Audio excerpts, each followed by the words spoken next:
past tense. I ran away with my life, fast forward, never turn back again. It's kind of funny that the more we pass time, the more. Hello বন্ধুরা, কেমন আছো সবাই? আশা করি তোমরা সবাই খুব ভালো আছো। আমরা খুব ভালো আছি। রিমঝিমটারি নতুন একটি ব্লগে তোমাদের অনেক অনেক স্বাগত। আমরা চলে এসেছি আগ্রা স্টেশনে দাঁড়িয়ে আছি। এখান থেকে নেব একটা ট্যাক্সি, নিয়ে যাব হোটেল। হ্যাঁ, আগ্রায় চলে এসেছি আমরা। আমাদের আজকের ট্যুরটা কিন্তু দারুণ স্পেশাল হচ্ছে। আশা করি তোমরা বুঝতেই পারছো যে আজকে তোমাদের কোথায় নিয়ে যাব। আমার ভিডিওর মাধ্যমে আজকে তোমাদের নতুন আরও একটা জায়গা মানে তাজমহল দেখাবো। তো চলো, কারা কারা তাজমহল দেখতে এক্সাইটেড আমার ভিডিওটা একদম শেষ পর্যন্ত দেখবে। আর তোমরা কিভাবে তাজমহল ঘুরলে খুব সুন্দরভাবে অর্গানাইজডভাবে ঘুরতে পারবে সেই সমস্ত ইনফরমেশনও কিন্তু তোমাদের সঙ্গে শেয়ার করব। তো প্রথমেই বলে রাখি, যদি তোমরা তাজমহল ঘুরবে ভাবছো তাহলে কিন্তু অবশ্যই অনলাইনে একটা তাজমহলে ঘোরার টিকিটটা কেটে নিও। কারণ এখানে যদি তোমরা অফলাইনে টিকিট কাটতে যাও তাহলে কিন্তু প্রচুর লাইনে দাঁড়াতে হবে। যা সমস্ত ভিড় দেখলাম মানে কি বলবো। তাই প্রথমেই তোমাদের বলবো যে অনলাইনে অবশ্যই টিকিটটা কেটে নিও। আর শুধু অনলাইনে টিকিট কাটলেই হবে না, কিন্তু এইরকম 20 টাকার টিকিটও কাটতে হবে পার পার্সন। আর এইরকম দুটো মোজাও কিনে নিতে হবে। সেই সমস্ত ডিটেলস নিয়ে পরে আসছি। আগে দেখো আমরা কোথায় দাঁড়িয়েছি। আমরা কিন্তু লাইনে দাঁড়িয়েছি। এটা তাজমহলের পুরো এরিয়াটার ভেতরেই এইরকম অনেকগুলো করে গাড়ি দেওয়া রয়েছে, যেগুলো তোমাদেরকে তাজমহলের গেটের সামনে নিয়ে ছেড়ে দেবে। তো আমরা কিন্তু ওয়েস্ট গেট দিয়ে ঢুকেছিলাম, তারপর দাঁড়িয়ে পড়েছিলাম এই গাড়িগুলোর লাইনে 20 টাকা করে টিকিট কেটে।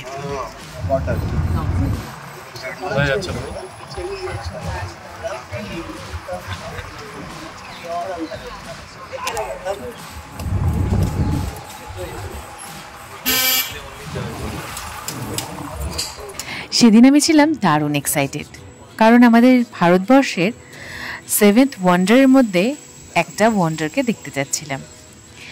একটা আশ্চর্য জিনিস সত্যি বলা চলে। এর পিছনেও কিন্তু অনেক বড় ইতিহাস রয়েছে, সেসব নিয়ে পরে আসছি। প্রথমেই তোমাদের বলে দিই, আমরা যে গাড়িতে উঠলাম সেই গাড়িটা কিন্তু আমাদের এই যে তাজমহলের সামনে যে গেটটা দেখতে পাচ্ছ, এই গেটের সামনে এনে নামিয়ে দিয়েছিল। কিছুটা আমাদের পথ এখন হেঁটেই যেতে হবে। এই যে সামনে দেখতে পাচ্ছ গেটটা, এই গেটের একদম সাইড দিয়ে যে লাইনটা দেখতে পাচ্ছ এটা কিন্তু টিকিটের লাইন। তোমরা যদি কেউ অনলাইনে টিকিট না কেটে আনো তাহলে এখানে দাঁড়িয়েই লাইনে দাঁড়িয়ে তারপর টিকিটটা কাটতে হবে। আর সেটা বেশ সময় সাপেক্ষ ব্যাপার। তো সেই জন্য বলবো অবশ্যই তোমরা টিকিট কেটে তারপরেই আসবে।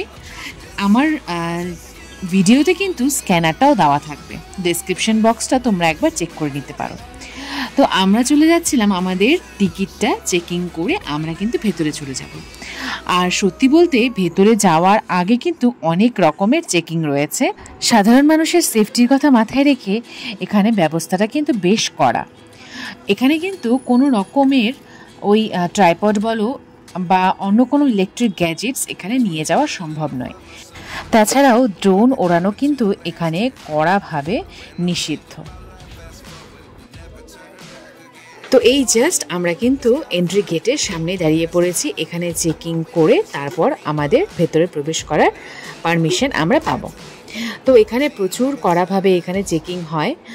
আমাদের সমস্ত ব্যাগ খুলে ব্যাগ জমা রেখে চেকিং করে তারপর আমাদের ভেতরে যাওয়ার পারমিশন দেওয়া হয়েছে। আমরা যখন তাজমহল পৌঁছেছিলাম তখন ওই 12টা মতো বাজে, 12টা সাড়ে 12টা মতো বাজে। আর প্রচুর ভিড় ছিল, সঙ্গে প্রচুর স্কুল স্টুডেন্টরাও ছিল। প্রত্যেক দিন এখানে প্রচুর স্কুল স্টুডেন্টরাও কিন্তু তাজমহল ঘুরতে আসে। আমি খুব এক্সাইটেড যে আমি গিয়ে কি করবো আমি নিজেই জানি না, এত এক্সাইটেড আমি। আর ঢোকার আগেই পুরো রাস্তা সহ এইরকম সুন্দর সুন্দর তাজমহলের বিভিন্ন অংশের ছবি দেওয়া ছিল। এগুলো দেখতে দেখতে কিন্তু আমরা পুরো রাস্তা পার করে গিয়েছি। এই জাস্ট আমরা একদম তাজমহলের সামনে যে গেটটা, সেই গেটটা দিয়ে ঢুকবো। আর এই চত্বরটা বেশ অনেকটা বড়, অনেকটা মানে অনেকটাই বড়। তো পুরো চত্বরটা ঘিরে রয়েছে তাজমহলের বিভিন্ন অংশগুলো। আর একটা কথা মাথায় রেখো, যদি তোমরা তাজমহল ঘুরতে যাচ্ছ তবে ফ্রাইডেটা অ্যাভয়েড করে যেও, কারণ ফ্রাইডে করে কিন্তু তাজমহলটা বন্ধ থাকে, কোনো টুরিস্টরা এখানে ঢুকতে পারে না। তাছাড়াও কিন্তু তোমাদের এখানে ভিজিটিং টাইম রয়েছে, তোমাদের সানরাইজের আধা ঘন্টা আগে থেকে আর সানসেট মানে সূর্য অস্ত যাওয়ার আধা ঘন্টা আগে পর্যন্ত এই তাজমহল খোলা। আমরা জাস্ট এন্টার করলাম তাজমহলের পুরো বাউন্ডারিটার ভেতরে। আমরা যে দিক দিয়ে ঢুকছি এটা হলো ওয়েস্ট গেট। আমাদের এই তাজমহলের চারিপাশে কিন্তু তিনটা গেট রয়েছে, সাউথ গেট, ইস্ট গেট আর ওয়েস্ট গেট। আমরা যে গেটটা দিয়ে ঢুকেছি সেটা ওয়েস্ট গেট। তোমরা চেষ্টা করবে এই গেটটা দিয়েই ঢোকার, কারণ এই দিক দিয়ে ঢুকলে তাজমহলের ভিউটা কিন্তু বেশ সুন্দর পাওয়া যায়। আবার ঠিক এই গেটটা দিয়ে কিন্তু আমরা বেরিয়ে আসবো। তো যারা ভাবছো যে তাজমহল ঘুরতে আসবে তারা অবশ্যই তোমরা ট্রেনে বলো, বাসে বলো আর ফ্লাইটেই বলো আগ্রায় এসে নামবে। তোমাদের ফার্স্ট স্টেশন কিন্তু আগ্রাই হওয়া চাই। আগ্রা থেকে তোমরা যদি হোটেল নিতে চাও আশেপাশে হোটেল নিতে পারো। ভালো হোটেলের ডেসক্রিপশন বক্সে লিঙ্ক দেওয়া থাকবে। আমরা যে হোটেলটায় ছিলাম সেটা কিন্তু বেশ ভালো হোটেল, তোমরা চাইলে সেই হোটেলটা দেখে নিতে পারো। অনেক কম বাজেটে খুব সুন্দর হোটেল তোমরা পেয়ে যাবে। আমার চ্যানেলে ভিডিওর লিঙ্কও দেওয়া আছে, পুরো হোটেলটার ভিডিওটাও কিন্তু তোমরা আমার চ্যানেলে পেয়ে যাবে।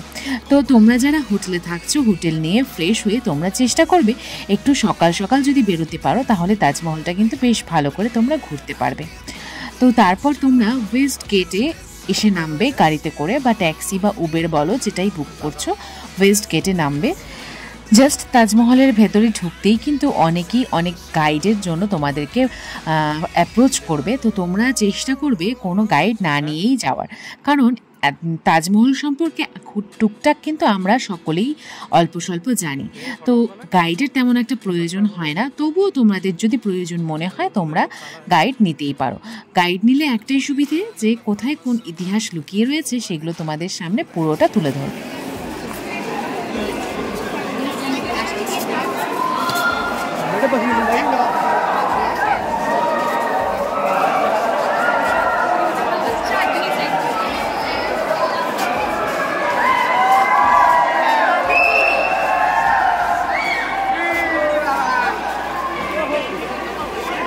এটা হলো ফার্স্ট এন্ট্রি তাজমহল এর। প্রথম ভিউটা কিন্তু এখান থেকেই পাওয়া যায়। আর দেখো সবথেকে আশ্চর্য ব্যাপার হলো এখান থেকে তাজমহলটাকে একদম ছোট্ট মনে হচ্ছে, কিন্তু যখন আমরা এই পুরো এরিয়াটা পার করে ভেতরে যাব তখন কিন্তু তাজমহলটাকে অনেকটা বড় লাগবে। আর এই জায়গাটাতে না আওয়াজগুলো একদম ইকো করছিল, দারুণ লাগছিল দেখতে।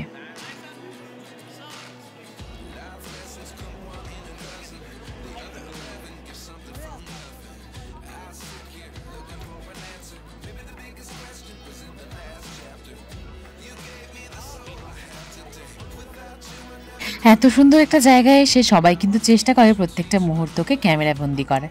তো চারিপাশে সবাই সবার মতো ক্যামেরা নিয়ে, ফোন নিয়ে ব্যস্ত ছিল নিজেদের ছবি তোলার উদ্দেশ্যে। আর আমি ব্যস্ত ছিলাম তোমাদের সঙ্গে কোন মুহূর্তটাকে শেয়ার করা যায় সেইটাকে আমার ক্যামেরা বন্দি করতে। তো আমরা কিন্তু ভেতরে ঢুকে গেছি আর একদম দেখো প্রচণ্ড ভিড়, প্রচণ্ড ভিড় আর রোদ রয়েছে। তো আমরা অনেকটাই চলে এসেছি। আর তোমরা যে দেখলে এন্ট্রান্স থেকে ঢোকার সময় কিন্তু তাজমহলটা অনেকটাই ছোট মনে হয়, কিন্তু যত তাজমহলের কাছে যাব ততই তাজমহলটাকে কিন্তু বড় আকারের মনে হয়। তো এটা অনেকটা ওই দূর থেকে আমরা যে চাঁদ সূর্য দেখি ঠিক ওই রকমই ব্যাপারটা। দূর থেকে অনেক ছোট মনে হয়, কিন্তু যত কাছে যাচ্ছি তত তার আকার যেন বেড়ে যাচ্ছে। তো খুব সুন্দর লাগছে, একটা দারুণ জিনিস দেখতে এসেছি আমরা। তো তোমাদের পুরোটাই দেখাবো। আর এত ভিড়ের প্রচুর স্কুল স্টুডেন্টরাও এখানে তাজমহল ঘুরতে এসছে। তো চলো, আর তোমাদেরকে তাজমহলের হিস্ট্রি সম্পর্কেও কিছু বলবো, তার আগে তোমরা ভিডিওটা ভালো করে দেখে নাও তাজমহলের চারিপাশে। এবার তোমাদের তাজমহল সম্পর্কে কয়েকটা কথা বলি। তোমরা অনেকেই হয়তো সবটা জানো, তবুও আমি তোমাদের আর একটু মনে করিয়ে দেওয়ার চেষ্টা করব। এই তাজমহল কিন্তু বানিয়েছিলেন আমাদের মুঘল সম্রাট শাহজাহান।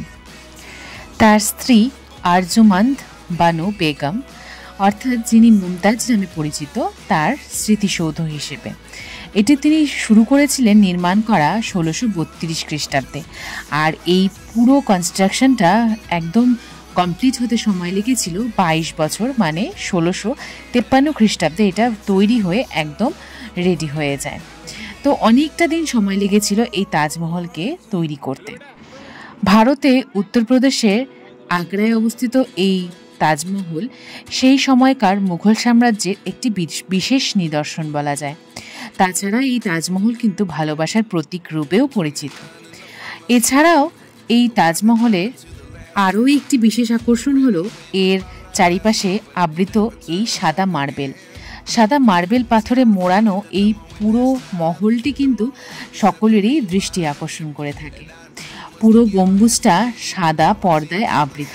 একদম ওপরে যে সাদা মার্বেলের গম্বুজটা রয়েছে ঠিক তার নিচে রয়েছে দুটো সমাধি, এক হলো শাহজাহানের সমাধি আর ঠিক তার পাশেই রয়েছে মমতাজের সমাধির একটি অংশ। ভেতরে গেলে কিন্তু সেই চিত্রও খুব ভালো করে দেখা যায়। আর একদম বাইরে থেকে তো পুরো সাদা তাজমহলটাকে দারুণ লাগে দেখতে। সূর্যের আলো যখন পড়ে তখন এই মার্বেল পাথরগুলো একদম চকচক করে থাকে, সেটা দেখতেও বেশ ভালো লাগে। তো প্রচুর দেশের বাইরে থেকেও প্রচুর ফরেনার্সরাও কিন্তু এখানে আসে আমাদের ভারতবর্ষের এই আশ্চর্য একটি নিদর্শন দেখার জন্য। যদিও ভেতরে ক্যামেরা অ্যালাউড না, তো আমি কিন্তু তোমাদের ভেতরের দৃশ্যটা দেখাতে পারিনি।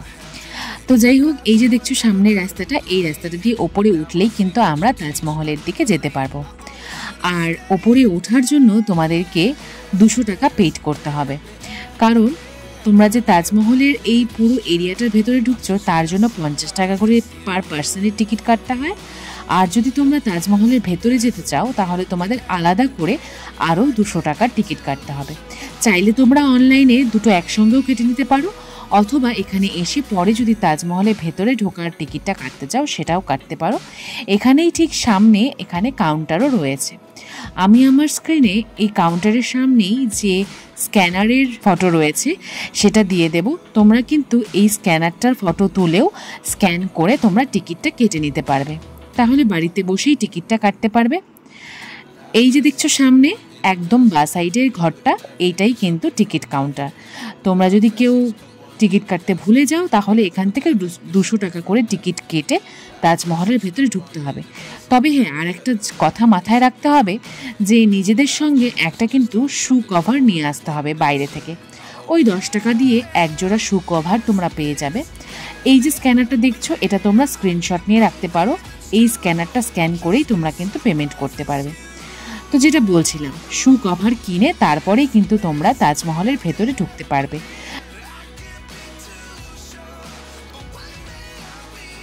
সাদা মার্বেলের তৈরি এত বড় ঐতিহাসিক একটি নিদর্শনে একটুকু দাগ লাগুক সেটা কিন্তু আমরা কেউই চাই না, তাই অবশ্যই মাথায় রাখবে শু কভার কিন্তু মাস্ট। এই যে দেখছো সামনে পুরো মহলটার মধ্যে এই সাদা মার্বেলের ওপর যে সুন্দর কাজ করা অংশগুলো রয়েছে, এইগুলো কিন্তু এক একটা পাথর, মানে আমরা যে রত্নভাণ্ডার থেকে রত্ন কিনে থাকি সেই রত্নগুলোকে পিস পিস করে এই পুরো মিনাটাকে করা হয়েছে। এগুলো কিন্তু একদমই রং নয়। আর এই যে চারধারে 4টা মিনারগুলো দাঁড়িয়ে রয়েছে, এই মিনারগুলো সোজা দেখতে লাগলেও একদম কিন্তু সোজা নয়, একটু বাইরের দিকে টিল্টেড, মানে একটু বেঁকানো রয়েছে। কারণ যদি কোনো সময় প্রাকৃতিক বিপর্যয় আসে বা ভূমিকম্প আসে তাহলে যাতে এই গম্বুজগুলো এই তাজমহলের দিকে না পড়ে বাইরের দিকে পড়ে, সেই জন্য।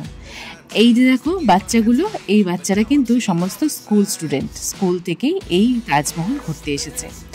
সামনে যে দেখতে পাচ্ছ গেটটা, লাইন দিয়ে বাচ্চাগুলো দাঁড়িয়ে আছে, এই দিক দিয়ে আমরা উপরে উঠে যাব। উপরে উঠে তারপরেই কিন্তু রয়েছে দুটো সমাধি। পুরো এশিয়া ও ভারতবর্ষের বিভিন্ন অংশ থেকে কিন্তু এই তাজমহল নির্মাণের জন্য বিভিন্ন সামগ্রীগুলো নিয়ে আসা হয়েছিল। 1000-এরও বেশি হাতি ব্যবহার করা হয়েছিল এই তাজমহল তৈরির জন্য যে জিনিসপত্রগুলো সেগুলো বহন করার জন্য। তাছাড়াও মার্বেল পাথরটি আনা হয়েছিল কিন্তু রাজস্থানের একটি শহর থেকে। লাল, হলুদ, বাদামি রঙের মধ্যম মানের পাথর আনা হয়েছিল পাঞ্জাব থেকে। আর চীন থেকে আনা হয়েছিল সাদা, সবুজ পাথর। এই সমস্ত তিব্বত থেকেও সবুজ, নীলাভ, ফিরোজা রত্নের যে পাথরগুলো সেগুলোও নিয়ে আসা হয়েছিল। তো বিভিন্ন অংশ থেকে বিভিন্ন জিনিসগুলো এনে তারপর এই তাজমহলকে সাজানো হয়েছে। এই আশ্চর্য জিনিসটি দেখতে কিন্তু তোমাদের আগ্রা ছুটে আসতে হবে, কারণ এই আশ্চর্য স্মৃতিসৌধটির কোনায় কোনায় রয়েছে একটা আলাদাই সৌন্দর্য আর একটা আলাদা ইতিহাস। এই তাজমহলের ঠিক পাশ দিয়েই রয়েছে যমুনা নদী। তবে সম্প্রতিতেই এই যমুনা নদীর যে দূষণ, সেই দূষণের ফলে কিন্তু এই তাজমহলের বেশ ক্ষয়ক্ষতি হচ্ছে। আর তাছাড়াও দিল্লির পরিবেশ দূষণ তো রয়েইছে। নানাভাবে সংরক্ষণ করে রাখা হয়েছে এই মুঘল সাম্রাজ্যের স্মৃতিসৌধটি।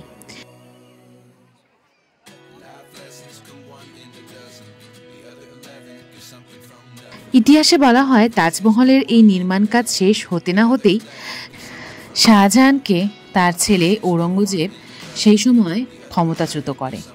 আর আগ্রার যে কেল্লা রয়েছে এই তাজমহলের ঠিক পাশেই সেই কেল্লায় গৃহবন্দী করে রাখে। জানা যায় যে জীবনের বাকি সময়টুকু কিন্তু শাহজাহান আগ্রার সেই কেল্লা থেকে জানালা দিয়ে তাজমহলের দিকেই স্থির দৃষ্টিতে তাকিয়ে থাকতেন, আর এইভাবেই তিনি তার শেষ সময়টা কাটিয়েছিলেন। এই যে দেখতে পাচ্ছ নদীটা, এটা হলো যমুনা নদী। এই যমুনা নদীর ঠিক ওই পাশেই রয়েছে মমতাজ বাগ, একদম ঠিক উল্টো পাশেই। মানে মমতাজ বাগ হলো একটা বাগান। এই নদীটা কিন্তু নৌকো দিয়ে পার করা যায়, পার করে ওই মমতাজ বাগে যাওয়া যায়। একদম সামনে যে গম্বুজটা দেখতে পারলে লাল রঙের, এইগুলো হলো 3 দিকে 3টা রয়েছে। প্রত্যেকটা এন্ট্রি গেট মানে সাউথ, ওয়েস্ট আর ইস্ট 3 দিকে 3টা গম্বুজ রয়েছে। আর একদম সামনে থেকে দেখতে কিন্তু তাজমহলটা আরও বেশি সুন্দর। সাদা ফটফটে মার্বেল দিয়ে চারিপাশটা মুড়ে রাখা রয়েছে। প্রচুর লোক এখানে প্রত্যেক দিন আসে, প্রচুর বিদেশিরাও আসে। তবে আমাদের ভারতীয়দের কাছে এই তাজমহল কিন্তু একটা গর্বের কারণ। তো আজকে তোমাদের সঙ্গে এই তাজমহল নিয়ে অনেক কিছু শেয়ার করলাম, অনেক ইতিহাসের কথাও কিন্তু আমারও মনে পড়ে গেল। তো যাই হোক, পুরো ভিডিওটা আশা করি তোমাদের খুব ভালো লেগেছে। প্রত্যেক দিন এরকম সুন্দর সুন্দর নতুন নতুন জায়গায় তোমাদের আমার ভিডিওর মাধ্যমে ঘোরাতে নিয়ে যাওয়ার চেষ্টা করি। তোমাদের যদি আমার ভিডিও একটুকু ভালো লাগে, একটুকু ইনফরমেটিভ লাগে, তাহলে অবশ্যই একটা সাবস্ক্রাইব করে দিও। পাশে থাকা বেল আইকনটা প্রেস করে দিও, যাতে আমার নতুন ভিডিওর নোটিফিকেশন সবার আগে তোমাদের কাছে পৌঁছে যায়। আর ভিডিওটা ভালো লাগলে অবশ্যই একটা লাইক করে দিও, আর কোথা থেকে দেখছো অবশ্যই একটা কমেন্ট করে দিও। তাজমহল থেকে ঠিক বেরোলেই এরকম একটা ছোট্ট মার্কেট রয়েছে। তো মার্কেটটার ভেতর দিয়ে হেঁটে হেঁটে আমরা এখন বাইরে চলে যাব। বাইরে গিয়ে আবার তোমাদের সঙ্গে দেখা হবে আমাদের নেক্সট ডেস্টিনেশনে। আগ্রায় আমরা কোথায় কোথায় ঘুরলাম, আমাদের সেই সমস্ত ভিডিও দেখতে হলে আমার চ্যানেলের সঙ্গে থেকো, একটা সাবস্ক্রাইব করো, লাইক করো, কমেন্ট করো, আর বন্ধুদের মাঝে শেয়ার করে দিও খুব সুন্দর সুন্দর ট্রিপ নিজেরা যদি প্ল্যান করতে যাও। তাহলে দেখা হচ্ছে পরের ভিডিওতে বন্ধুরা। ততক্ষণের জন্য সবাই খুব ভালো থেকো, সুস্থ থেকো। আসছি নতুন একটি জায়গা নিয়ে, নতুন একটি ভিডিওর মাধ্যমে। তাহলে সবাই খুব ভালো থেকো, সুস্থ থেকো। দেখা হচ্ছে পরের ভিডিওতে। টাটা বন্ধুরা।